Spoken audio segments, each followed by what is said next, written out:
Então vamos lá. Judas 1-4, diz assim a palavra de Deus. Judas, servo de Jesus Cristo, irmão de Tiago, aos que foram chamados, são amados em Deus Pai e guardados em Jesus Cristo.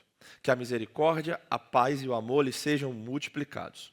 Amados, quando eu empenhava para escrever-lhes a respeito da salvação que temos em comum, senti que era necessário corresponder-me com vocês para exortá-los a lutar pela fé que uma vez por todas foi entregue aos santos. Pois certos indivíduos, cuja sentença de condenação foi promulgada há muito tempo, se infiltraram no meio de vocês sem serem notados. São pessoas ímpias que transformam em libertinagem a graça do nosso Deus e negam o nosso único, soberano e Senhor Jesus Cristo. Amém? Irmãos, quem escreveu a carta? Judas. E ele se identifica como nessa carta? Servo de Jesus Cristo, irmão de Tiago. Que Tiago é esse? O irmão de Jesus. Qual outra referência da Bíblia que nós temos sobre Tiago? Não temos nenhuma referência. Ô, pena do Tiago. Lá em Atos tem algumas coisas que acontecem ali. Tem um concílio, né? Tiago parece ser uma das colunas, referências da igreja. Um dos líderes da igreja. Os irmãos de Jesus não criam Jesus no seu ministério. Você lembra disso? Depois da ressurreição, Jesus aparece ali, fala, e eles então creem em Cristo. E esse aqui é o irmão de Jesus, Tiago, que é uma das colunas da igreja. E Judas escreveu essa carta para quem, irmãos? Vou de novo, peraí, deixa eu voltar no tempo. E Judas escreveu essa carta para quem, irmãos? Olha para o texto. Não é tão difícil assim. Judas escreveu a carta para os chamados. E mais o quê? E quem mais? Guardados em Jesus. Eu pensei que você já tinha aprendido isso. Vamos lá. Judas escreveu aos chamados, amados e guardados. É uma igreja só? Provavelmente é aqueles que ouviram a palavra de Judas ali, o seu ministério itinerante, e foram alcançados. E por que Judas escreveu para eles? Olha o texto, tem um pois ali, ó. Vai lá. Certos indivíduos estavam se infiltrando na igreja. Eles se infiltraram com a doutrina boa ou com a doutrina ruim? Ruim.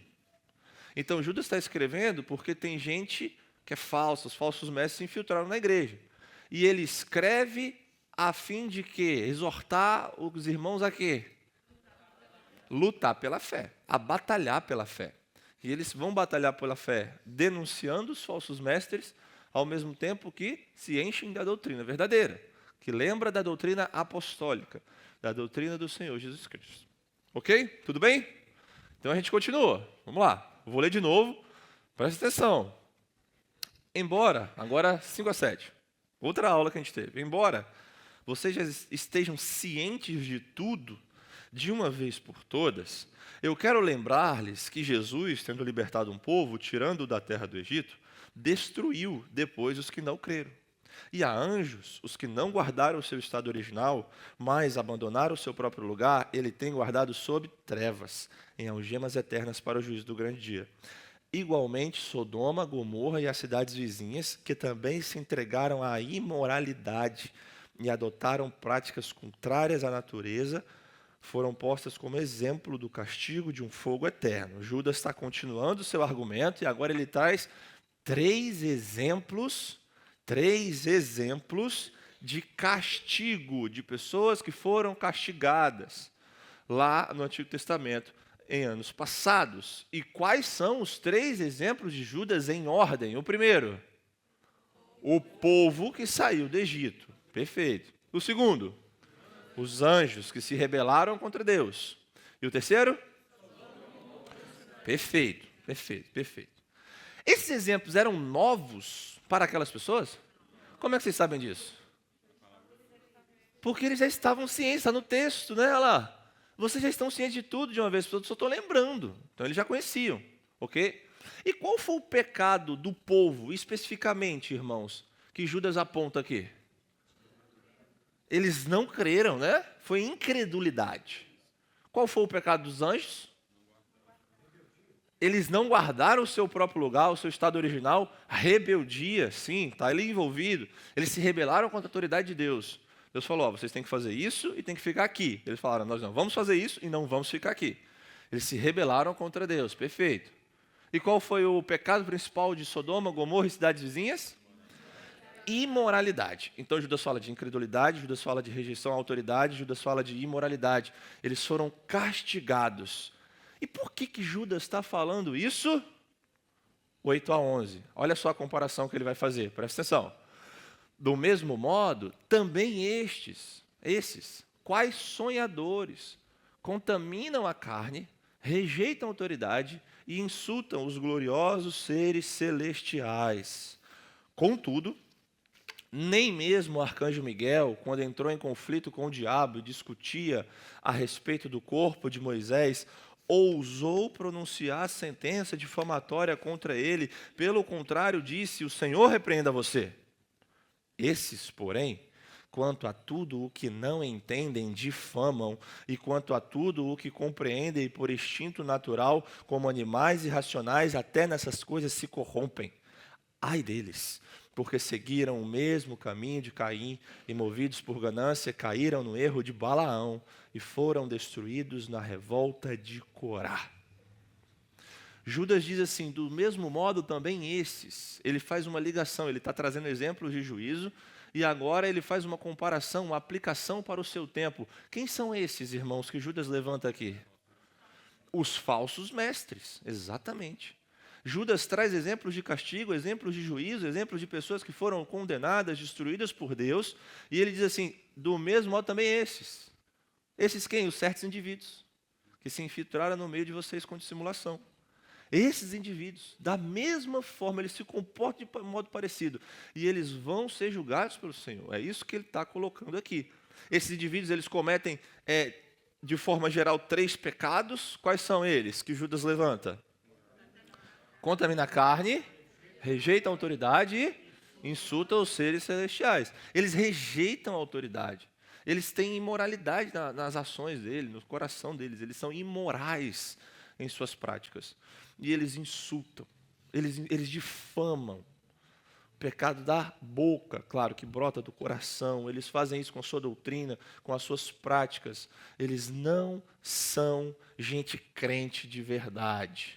Aí Judas traz um exemplo para a gente, fazendo uma oposição ao comportamento dos falsos mestres. O exemplo de quem que ele traz no versículo 9? Do arcanjo Miguel. O que é um arcanjo? Um chefe, um principal dos anjos, a gente viu isso, né? Miguel é muito retratado na Escritura, ele é retratado de formas que mostram, apontam que ele é alguém que protege o povo de Deus, que ele é um anjo também que vem ministrar juízo, julgamento. Você pode ver isso em Daniel, você pode ver isso em Apocalipse. Então tem uma referência a Miguel ali. Judas está colocando esse exemplo, que é como se Miguel fosse um dos maiores dos anjos. E ele está lutando contra o pior dos anjos. Satanás, está lutando contra o diabo.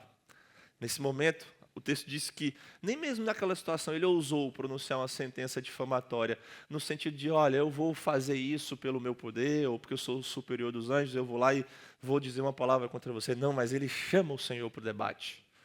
Ele chama o Senhor para o conflito. Ele fala, o Senhor repreenda você, Satanás. O poder vem do Senhor. O poder vem do Senhor. E aí Judas faz essa comparação com os falsos mestres. Ele diz assim, olha, nem mesmo Miguel, lutando contra o pior dos anjos caídos, ousou difamar, ousou chamar sua própria autoridade para vencer o conflito. Que dirá vocês, falsos mestres dentro da igreja? Vocês não são nada. E vocês difamam, vocês bajulam, vocês murmuram, vocês levam o povo a pecar. Quem vocês pensam que são? É isso que Judas está querendo dizer aqui. Depois ele traz um outro exemplo. A esses, porém, quanto a tudo que não entendem, eles difamam. E quanto ao que compreendem, por instinto natural, pela graça comum, por serem imagem de Deus, por terem racionalidade, eles compreendem algumas coisas, mas mesmo essas, eles parecem animais irracionais. Eles se corrompem nessas coisas, porque o coração deles está aí. No final, Judas pronuncia uma sentença de juízo, né? Olha lá, ai deles. E ele traz 3 exemplos do Antigo Testamento, que são Quais? Caim, Balaão e Corá. Homens que rejeitaram a autoridade de Deus. Homens que rejeitaram a autoridade dos seus enviados. Homens que foram movidos por ganância, por dinheiro. Homens que foram movidos porque as suas obras eram más, porque eles eram egoístas. Então, da mesma forma que esses exemplos do Antigo Testamento fizeram, os falsos mestres também fazem na vida da igreja. É isso que Judas está trazendo. E foi aqui que a gente parou. A gente viu toda a observação, toda a interpretação desse texto. Se você precisa saber mais, eu estou passando muito rapidamente aqui, você vai lá para a nossa aula que a gente vai mais. E eu fiquei de apontar algumas aplicações para os irmãos, e eu quero fazê-las agora. Uma aplicação importante sobre o verso 8 é essa aí. Hoje, muitos líderes, irmãos, eles se autodenominam apóstolos para justificar as suas doutrinas, a sua conduta. Tais líderes têm em comum com os falsos mestres da carta de Judas a insubmissão. A insubmissão. Então, quando você olha para Judas e você vê a denúncia dele dos falsos mestres, você vai ver que esse é um tom muito permanente, que volta toda hora. Eles são insubmissos. Falsos mestres não se submetem. Eles não se submetem a ninguém. Eles querem que as pessoas se submetam a eles, mas eles não se submetem a ninguém. Eles não submetem as suas doutrinas ao escrutínio da congregação, ao escrutínio de outros irmãos. Eles não se submetem na membresia de uma igreja local, em prestação de contas, em correção, em disciplina. Eles não se submetem a nada, mas eles querem que as pessoas se submetem. Então essa é uma tônica. E o antídoto para o problema da insubmissão é qual? Qual que eu coloquei ali? Membresia da igreja local. Por quê? Porque a igreja é um local onde nós nos submetemos uns aos outros. A gente aprende isso aqui, não é? Quais as formas que nós submetemos? Eu coloquei 8 ali, que a gente já trabalhou. Se você lembrar lá a nossa NBD sobre igreja, se você lembrar como a gente tem tratado aqui, a gente submete publicamente, fisicamente, socialmente, afetivamente, financeiramente, profissionalmente, eticamente e espiritualmente. Nós nos submetemos à igreja de todas essas formas, irmãos, e nós nos submetemos porque o Senhor nos pede que façamos assim. Submeta-se uns aos outros no temor de Cristo. Submeta aos seus pastores, aos seus líderes que velam pela sua alma. Efésios, Hebreus e outras passagens. É o que está na Escritura. Então você pensa assim, como que eu vou lutar contra os falsos mestres do meu tempo? Seja um membro de igreja local. Você já está fazendo isso. Você já está mostrando um jeito de lutar. Um jeito de fazer a coisa acontecer. Como? Se submetendo. Sendo membro de uma igreja, sendo fiel. Estando aqui, participando, cuidando dos seus irmãos, cuidando dos seus líderes, cuidando dos seus pastores. Amém ou não? Amém. Faz sentido, né? Eu acho que sim. Uma outra. Na batalha espiritual, nunca lutamos com as nossas próprias forças. Nós sempre lutamos com a força do Senhor. Olha como o exemplo do arcanjo Miguel aqui nessa passagem nos ensina. Ele fala assim, o Senhor repreenda você. Não, a autoridade não está em mim, não. A autoridade não está em você, irmão. Pelo meu poder, pela minha oração forte. Eu sou canela de fogo, não sei o quê. Essas coisas, sabe? Não existe isso, não. É sempre na força do Senhor, irmãos. Sempre na força do Senhor. E Judas também nos mostra isso. Esse exemplo nos mostra isso. A gente toma a força do Senhor, o nome do Senhor e a armadura de Deus. Uma outra. Essa aqui é bem, bem importante. Nós precisamos ser muito mais cautelosos acerca do nosso juízo com relação a outras pessoas.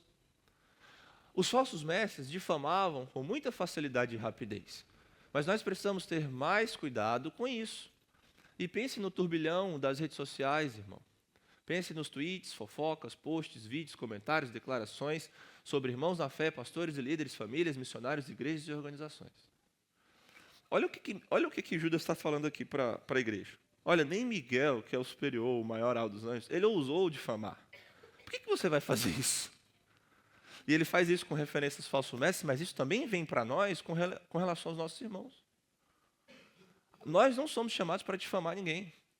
E no final da aula passada, alguns irmãos vieram até mim fazer algumas perguntas, e eu julgo importante trazer isso aqui também agora.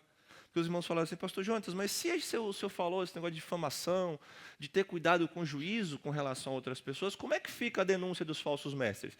E aí eu disse assim, você precisa entender a diferença de confrontação bíblica e difamação. O crente, ele nunca é chamado para difamar ninguém. Você não tem que se levantar lá e ver um cara que está pregando heresia, você fala assim, esse cara trai a mulher, esse cara não cuida dos filhos, esse cara roubou dinheiro ali. Você não sabe. Para que você vai fazer isso? Você não é chamado a isso. O que você é chamado a fazer? ele não está pregando a palavra. Abre a palavra e mostra. Isso é confrontação bíblica. E confrontação bíblica na palavra nós somos chamados sim a fazer. E isso não é difamação. Então, quando nós estamos diante da falsa doutrina, dos falsos mestres, nós não devemos seguir o caminho deles e a estratégia deles de difamar, de levantar acusações que não existem, né? De fazer um argumento olhando para aquela pessoa ali, falando, você é isso, você é aquilo, você é aquilo. Não, você é chamado para ir para a palavra de Deus. E toda vez que você faz isso, é justo. Toda vez que você faz isso, você está cumprindo aquilo que você tem que fazer, mesmo que é a sua missão, que é defender, ser guardião da doutrina, ser guardião da pureza. Então, essa que está a diferença. E por que eu coloquei aqueles exemplos ali? Porque olha como tem muita coisa dessas acontecendo no nosso meio. Acontece um problema, acontece um negócio, aí já vem os da internet. Vou comentar sobre o caso do pastor tal. Vamos falar sobre os casos de abuso das igrejas dos Estados Unidos. O pastor tal, não sei o quê, a convenção e tal. E aí tem um tanto de gente do Brasil, estou falando só do nosso país, nosso arraial. Tanto de gente do Brasil que se levanta, eu sou o guardião das pessoas indefesas desse mundo. E aí começa a falar na internet. A gente recebe uma notícia hoje, em 5 minutos já tem um vídeo no YouTube.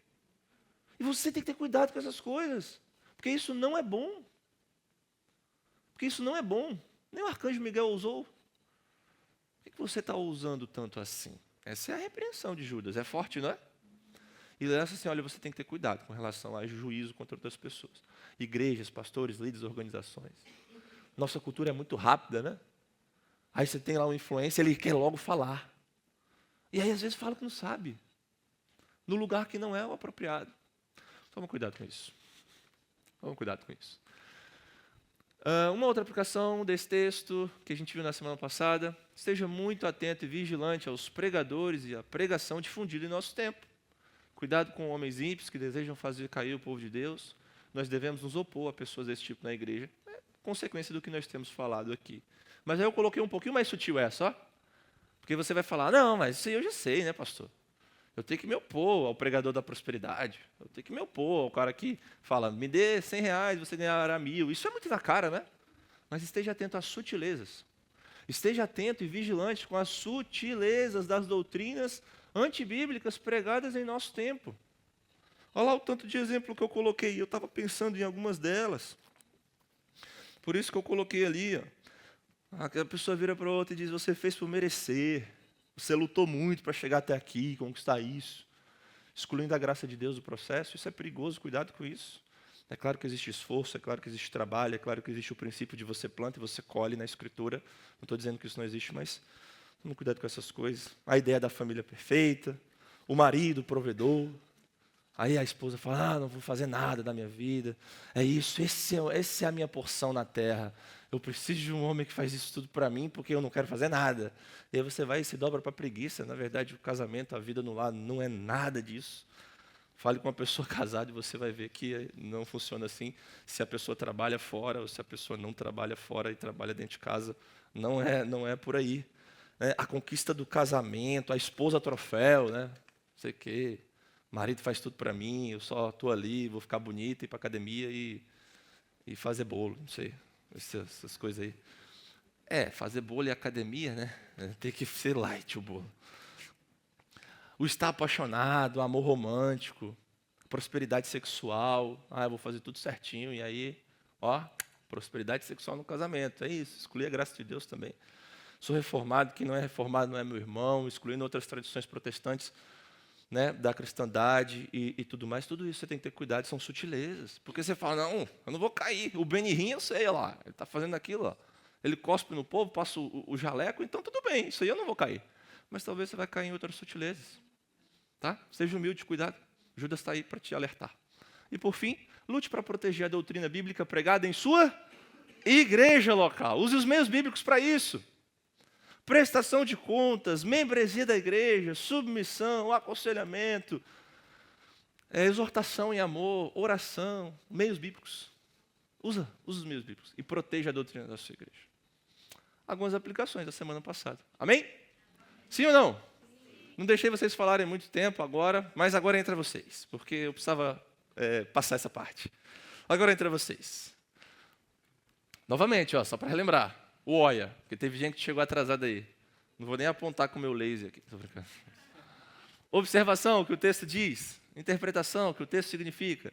Aplicação, como podemos aplicar o texto em nossas vidas e na vida da nossa igreja. Eu quero vocês atentos agora, porque agora a gente vai começar a trilhar o nosso texto do dia, depois de nossa revisão mais geral. Vamos ler o texto? Está bem pequenininho ali. Então, se você não consegue ler lá, você abre na sua Bíblia. E agora é vocês que vão ler e eu vou escutar. Eu não vou ler. Abra a Bíblia aí, se estiver pequeno no telão. Eu quero que todos vocês leiam juntos o nosso texto de hoje, para a gente começar. Sim? Todo mundo? Então vamos lá. Esses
Essa é a palavra do Senhor? Amém, irmãos. Texto pesado. Perceba a sequência que Judas vem tratando. Ele se apresenta, ele se identifica, ele direciona a sua carta, ele explica o que estava acontecendo. Ele ia escrever sobre um assunto, mas surgiu outro mais importante. Ele diz o propósito de sua escrita. Ele levanta exemplos de castigo do passado. Ele faz a conexão com os falsos mestres do presente e agora, mais uma vez, ele vem adjetivando essas pessoas. Esse é o tipo de texto que nós temos diante de nós. E vamos começar percebendo melhor o versículo 12 de Judas. Eu grifei algumas coisas ali. Então vamos lá. Esses quem, irmãos, que ele está se referindo aqui? Os falsos mestres. Me dá o termo bíblico agora, que ele identifica lá no versículo 4. Esses quem? Os certos indivíduos que se infiltraram no meio de vocês. É a esses que Judas está se referindo aqui. Agora lá, como? Ele começa com a palavrinha que dá ideia de exemplo, né? Como? Aí ele vai dar alguns exemplos. Especificamente, Judas vai trazer 6 exemplos aqui. 6 exemplos, alguns deles tirados do Antigo Testamento. Vamos começar. Esses são como o quê? Rochas submersas. Perfeito. O que é isso? Quem tem ideia? Um exemplo do iceberg do Titanic. É interessante. Quem concorda? Ninguém concorda contigo. O pessoal não gosta da sua contribuição. Ela com a Fátima concorda. Ó. Já entendeu? Entendeu? Já tem alguma coisa. Aliança, não é aquele negócio. Irmãos, quem acha que é tipo isso aqui? A Bruna, Cris, Roberto. Quem mais? Quem pode dar mais?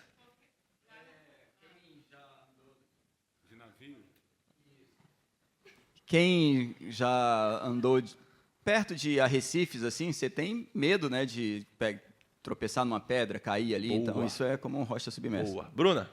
Então, é porque no versículo 4, quando ele descreve a quem ele vai se referir, ele fala que eles se infiltraram sem serem notados. Boa. Então, a figura de algo que não é perceptível de maneira clara. Eu sempre tive fé, velho. Obrigado, Deus. De nada. Não, obrigado a Deus, Bruno. Não é você não. Glória a Deus.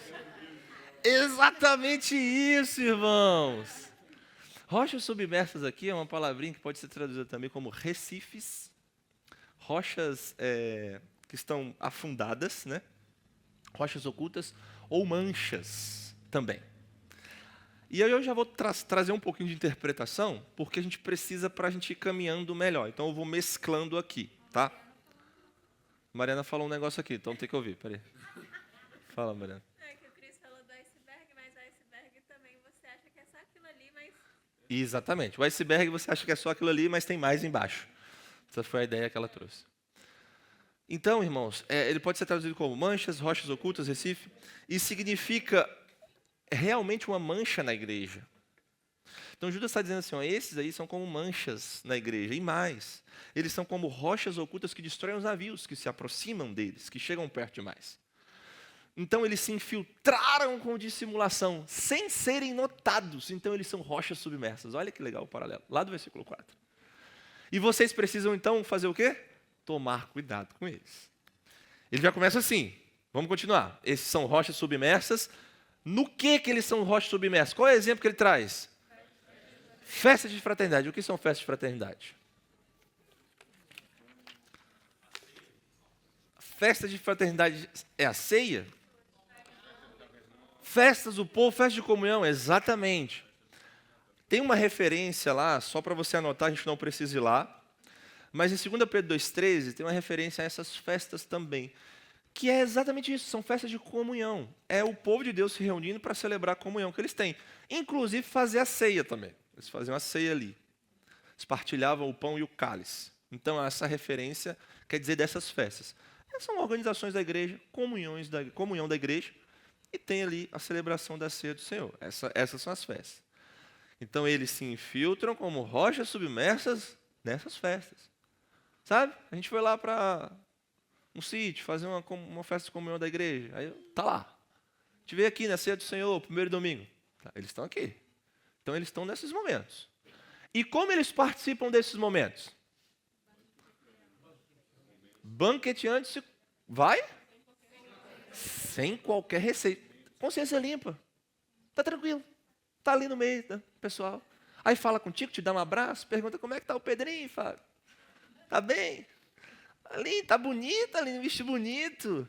Fala assim. E aí, Cris, como é que tá o Mateus? Como é que tá o João lá em São João del Rei? Tá conversando com você. Sem qualquer receita. Tá tranquilo, eles estão tranquilos. Eles estão de boa, eles não têm um pingo de vergonha na cara. Nada. Mas eles estão lá. Estão no meio da igreja. Judas continua. Ele traz uma outra imagem. Esses falsos mestres são também o quê? Olha lá. Pastores que apacentam a si mesmos. Pergunta, de onde vem essa imagem? Da cabeça de Judas. Alternativa A. Do Antigo Testamento, alternativa B. Quem acha que é a alternativa A? Quem acha que é a alternativa B? B, alternativa B, irmãos. Judas traz esse exemplo lá do Antigo Testamento. Ele está evocando Ezequiel 34, versículos 2 a 10. Eu vou ler só o primeiro e o último, um pedacinho para você. Ai dos pastores de Israel que apacentam a si mesmos. Diz o Senhor, eu estou contra os pastores e lhes pedirei contas das minhas ovelhas. Ele traz lá Ezequiel. Eles dizem que eles apacentam a si mesmos. Um pouquinho de interpretação. O que quer dizer isso? Só se preocupam com eles mesmos? O contrário do bom pastor que apacenta as ovelhas. O que mais? Não recebem o ensino dos líderes. Ok? O que mais? Não se preocupa com as ovelhas. Está bem em parceria com o que a Nívia disse. Tudo isso, é isso mesmo, isso mesmo. Eles não pastoreiam, eles não se importam com as pessoas, eles se importam com eles mesmos. E não é o momento agora, mas não resisto ter que fazer essa aplicação. Cuidado com gente que não pastoreia ninguém. Cuidado com isso. Teólogo de internet, teólogo de Facebook, pessoa que está lá na internet, não sei o quê, mas na verdade não pastoreia ninguém. Cuidado com isso. Isso é bem perigoso, bem perigoso. Mas Judas não para aí. Ele traz mais exemplos. Eles são pastores que apacentam a si mesmo. Eles são o que também?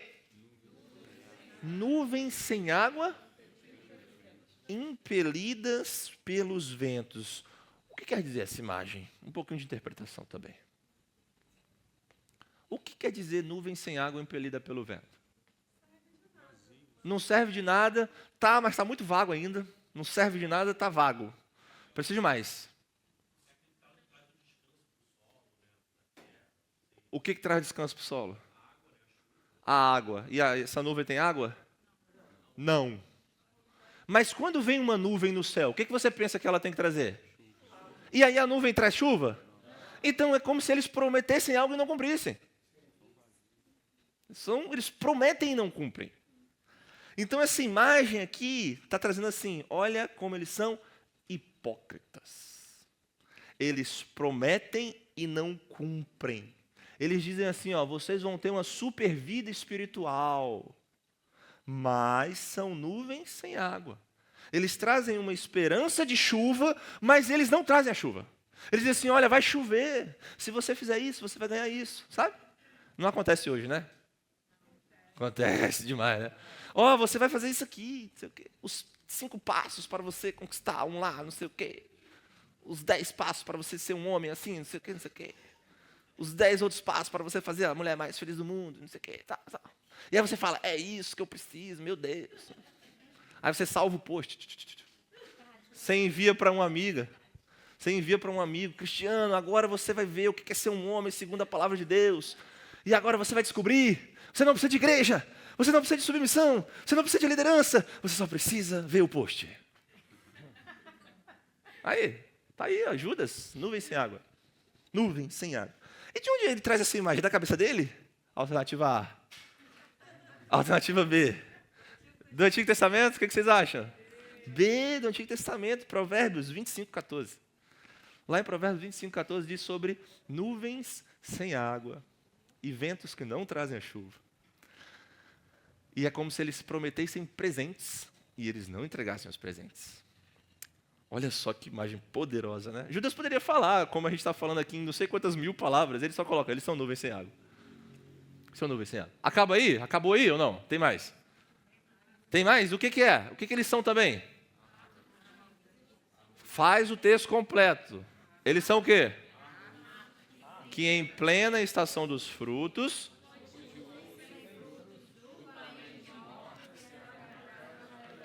Exatamente. O que essa imagem quer dizer? Também um pouquinho de interpretação. Complementa o anterior. Mas vai. Não vem nada mesmo.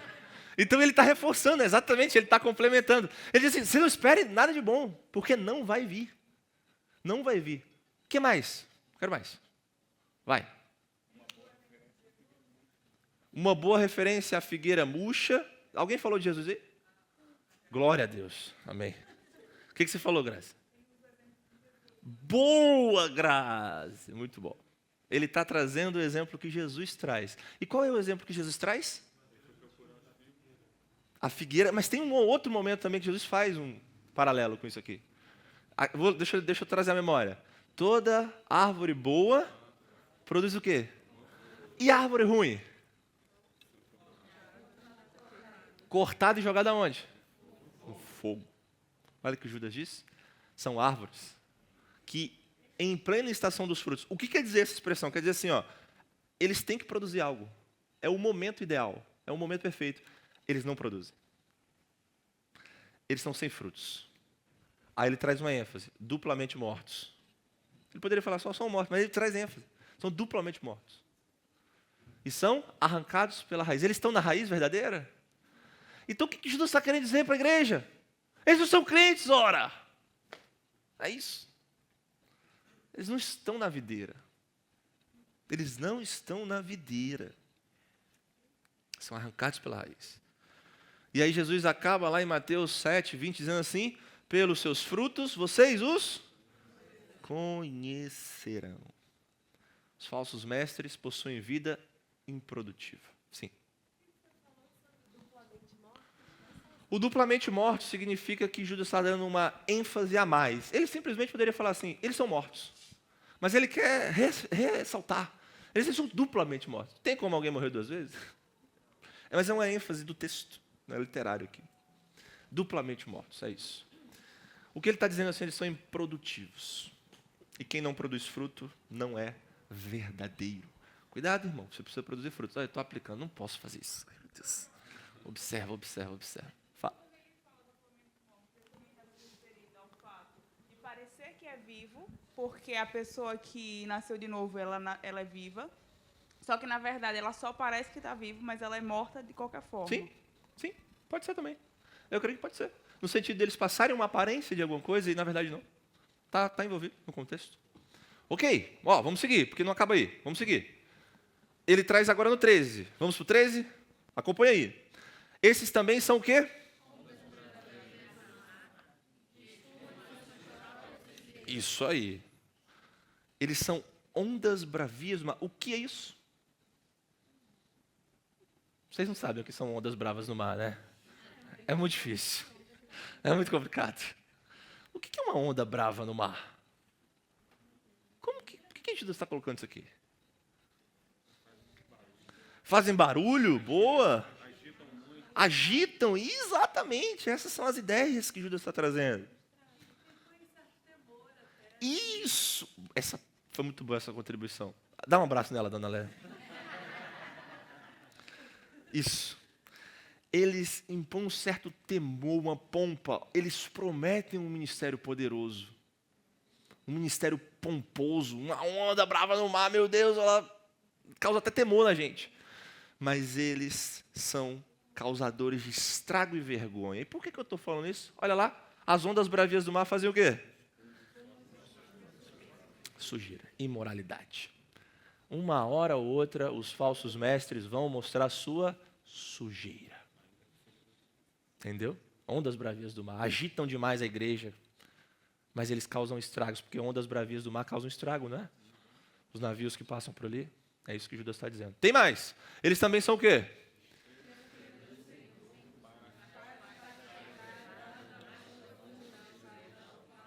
Para sempre. O que são estrelas sem rumo aqui?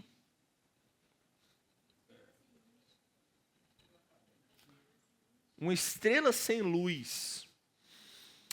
Deixa eu pensar aqui. Eu acho que não necessariamente, mas eu estou entendendo o que a senhora está dizendo.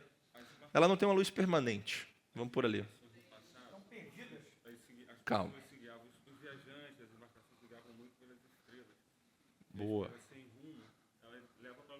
Boa. Olha o que o Cristiano falou. Os viajantes do passado, eles se guiavam pelas estrelas. Então, uma estrela sem rumo, ela leva para lugar nenhum. Você falou o quê, Fábio? Elas estão perdidas. Tem outras traduções que trazem estrelas errantes. Alguém falou estrela cadente? Boa. É uma tradução possível. Estrela cadente, meteoro, planetas, que a gente vê um pouquinho passa, são traduções possíveis. A ideia é isso que vocês estão falando. Eles fornecem orientação enganosa aos viajantes. É um marco, é uma referência que não dá para confiar. Isso são os falsos mestres. Eles não dá, tem como você confiar neles. Fala, Roberto.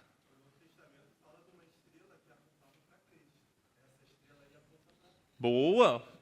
Ótima ilustração, né? Ótimo paralelo. Não é um marco de confiança.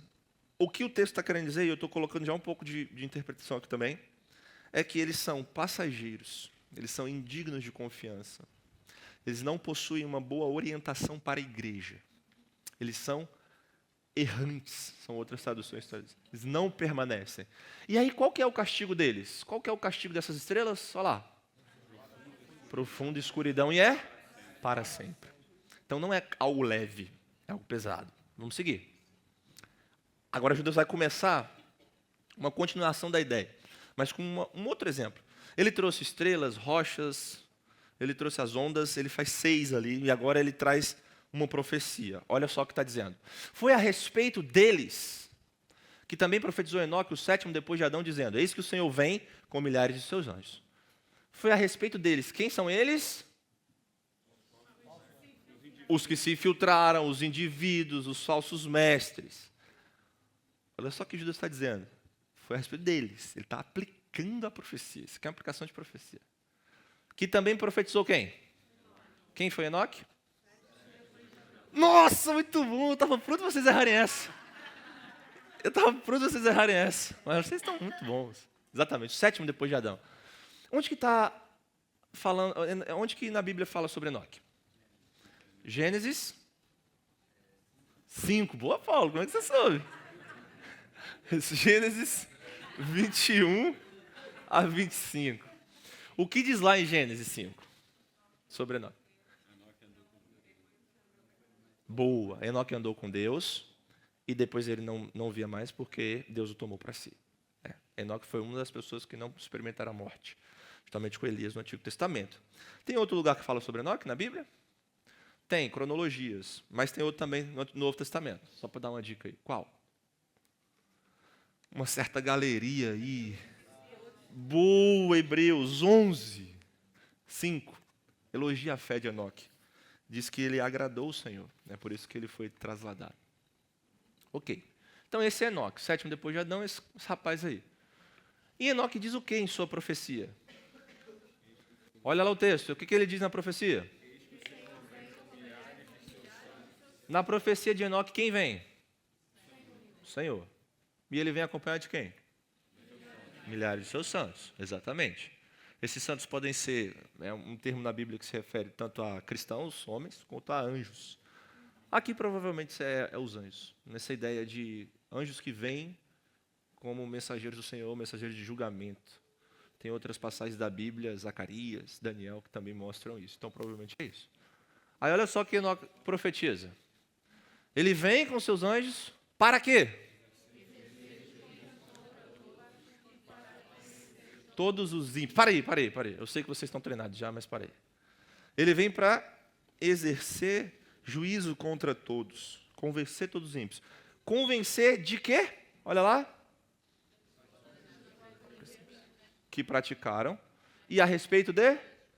Palavras insolentes. Que ímpios pecadores proferiram contra ele. Então, o juízo e o convencimento de Deus é aí. Não é quem vem convencer do pecado, do arrependimento. Não. Ele vem para exercer castigo, julgamento, e ele vem para mostrar que as obras dele são ímpias, más, e que as palavras dele são insolentes. É isso que ele vem. Onde que está na Bíblia essa profecia? Ih, tá não. Não está mesmo. Onde que está essa profecia? Só em Judas. Muito boa. E está num livro apócrifo chamado 1 Enoque. É uma citação de 1 Enoque 1,9. Está quase totalmente letra por letra. Está bem ali. E aí a gente volta àquela situação, né, da literatura extra-bíblica, mas a gente não tem que ter problema com isso. Primeiro, por quê? Porque foi o Espírito Santo que guiou, que inspirou a Escritura. É o Espírito Santo que é a fonte. Judas está colocando isso aí porque o Espírito Santo inspirou. Ponto. Essa que está a sua confiança, acabou aqui. Então, essa profecia também, manuscrito, está lá no livro de Enoque. Isso quer dizer algumas coisas para a gente. Primeiro, o que está escrito ali era verdadeiro e realmente foi algo dado pelo Senhor a Enoque. Mas isso não quer dizer que o livro de Enoque é inspirado. Não. Pastor, mas como que um livro apócrifo vai ter uma coisa que é verdadeira? É tradição oral. A tradição que ia passando e que, pela tradição, se preservou uma profecia que foi dada a Enoque, o 7º depois de Adão, dizendo isso aí. E aí, um certo homem, que não foi Enoque, é um livro pseudepígrafo também, ou seja, tem a sua autoria duvidosa, a autoria posterior. Não foi Enoque que escreveu, um homem foi lá e falou, eu estou escrevendo um livro e eu vou colocar essa profecia. Ele colocou. E esse era um livro conhecido do povo judeu. E Judas utiliza isso aqui. Mas Enoque não está falando que o livro lá é inspirado. Não está falando, você pode usar o livro, você pode usar a literatura extra-bíblica, que está tudo bem. Não. É como Paulo faz a citação lá no Areópago, lembra? Também deles nós somos geração, pois nele nós movemos, vivemos, existimos. Quando ele diz lá em Tito, cretenses, mentirosos, que ele faz uma citação também aos poetas da sua época, é um recurso que o autor bíblico utiliza e ele está querendo comunicar a verdade, ele está trazendo um exemplo de juízo, de uma situação lá em Enoque, que profetizou depois do dilúvio, que Deus viria mais uma vez. Enoque viveu lá no tempo do dilúvio, esse é um ponto importante. Gênesis 5. O dilúvio é Gênesis 6, a partir de Gênesis 6. Então, depois do dilúvio, Enoque profetiza. Ele falou, o Senhor vai vir uma segunda vez. É claro que isso tem uma implicação naquele momento, mas a profecia diz mais. Porque Judas usa aqui, o Espírito Santo colocou ele para colocar isso aqui. O Senhor vai vir uma segunda vez e ele vai fazer juízo. Então, é isso que Judas está querendo dizer aqui. Outros textos do Antigo Testamento mostram essa mesma linha assim de Judas. Palavras semelhantes. Zacarias 14:5, Daniel 7, 9 e 10. Ele não está indo contra o ensino bíblico, não. Ele está indo na direção do ensino bíblico. Tudo bem? Sim? Vamos seguir. Para a última. Esses tais são murmuradores, pessoas descontentes. Quem são esses? Os indivíduos que... Eu falo isso toda hora, fica chato, né? Mas tem que falar. Os indivíduos se infiltraram. E eles são o quê, irmãos? Murmuradores. Pessoas descontentes, que andam segundo suas paixões. Murmuração, você lembra de quem quando você ouve a murmuração? Povo do deserto, né? Judas falou do povo do deserto aí no livro? Olha só, não é à toa, olha. Eles são murmuradores. A boca deles está falando o quê? Grandes arrogâncias. Arrogância dá a ideia de você de quê, irmão? Sinônimo de arrogância. Rebeldia. Orgulho, sim ou não? Orgulho. E eles fazem mais com a boca deles. O que eles fazem? Por motivos? O que é adular alguém? Bajular. É você estar ali com a pessoa e você dá à pessoa o que ela não precisa, você dá o que ela quer ouvir. Com interesse. Com interesse por trás. Isso é pesado para a gente também. Quando você está com alguém, não é para você ficar adulando a pessoa, não. Não é também para você ficar sem misericórdia. Veja bem, é a mesma coisa de difamação e confrontação bíblica. A diferença, equilibra. Você vai com a pessoa com misericórdia, agora você não fica adulando, não. Está lá com o irmão falando, não sei o quê, nossa, você está tão bonito hoje, não sei o quê. Claro, você pode elogiar o irmão, só estou dando exemplo. Mas, cuidado com isso. E aqui ele diz que eles fazem isso por motivos interesseiros. Você lembra de quem? Uma pessoa que fez alguma coisa por motivo interesseiro? Querendo grana. Judas Iscariotes. Mas alguém que ele já referenciou também. Balaão. Movido por ganância. Caíram no erro de Balaão. Pegou dinheiro. Ele está fazendo a ligação. Nada aqui é por acaso. Nada aqui. Interpretação, a gente já interpretou bastante, mas eu coloquei um resuminho aqui. Qual o significado de todos esses textos? É esse aí. Resumidamente, que os falsos mestres são hipócritas deliberados. E é certo de que terão o seu juízo, castigo, punição executado pelo Senhor. É isso que Judas está trazendo de significado para a igreja. Se você quer um pouquinho mais específico, eu coloquei também. Está aqui, está no material. Com base no castigo anterior dado por Deus, aqueles que tinham levado outros a pecar, Judas argumenta que Deus iria castigar os falsos mestres, que são hipócritas e ímpios, por levarem os membros da igreja cristã a pecar. Judas foi além dos exemplos de castigo temporal da antiga profecia, dos exemplos de castigo temporal para uma antiga profecia de Enoque, que indicava o julgamento mais severo que iria acontecer no dia do Senhor. Do ensino de que Deus voltará com seus exércitos celestiais para destruir os ímpios, Judas inferiu a aplicação que terrível destruição eterna aguardava os falsos mestres. É isso. Applications, e eu só trouxe 3. Primeira, todos os adjetivos e avisos de Judas nos levam a redobrar a atenção no meio da igreja local. Pois hipócritas podem se levantar para prejudicar a congregação. E é você que o quê? Que precisa estar atento, irmão. Você acha que esses adjetivos, esses avisos aqui são do nada?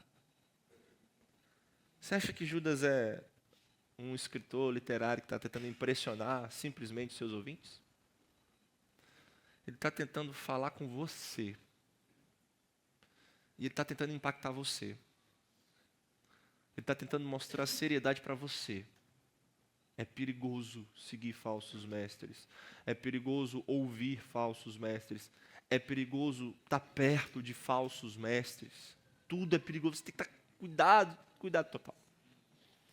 E você precisa ter muito cuidado também com a sua igreja. Com aqueles que se infiltram na igreja. Ai, pastor, mas nós somos reformados, nosso processo de membresia é muito bom, não sei o que lá. Tá. Se infiltram, está lá escrito já, está te avisando já. E a gente precisa ter cuidado com isso. 2, o juízo de Deus não é uma mera possibilidade, mas é uma certeza, é algo real. E aí eu faço 2 perguntas para você pensar, para você trazer semana que vem. Um comentário, se você assim refletir. Sua teologia tem espaço para um Deus que vem em juízo? E outra, você acha que todas as coisas más feitas dentro e fora da igreja vão passar desapercebidas pelo Todo-Poderoso? Você acha isso? Sua teologia cabe a um Deus que vem em juízo? Essa talvez seja uma dificuldade para o nosso tempo, não é? As pessoas querem muita misericórdia, o amor de Deus. E eu também quero isso. Mas do jeito certo. Sabendo que o juízo precisava estar lá. Ele precisava estar lá. Então, para Deus ser misericordioso comigo, alguém precisou padecer. Isso é evangelho. Um Deus de simples amor, de simples misericórdia, não é evangelho. Perceba, simples amor e simples misericórdia.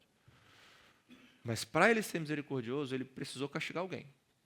Ele precisou condenar alguém, precisou julgar alguém. Alguém precisou morrer nas trevas, no dia terrível.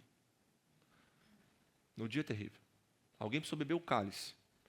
O cálice do atordoamento.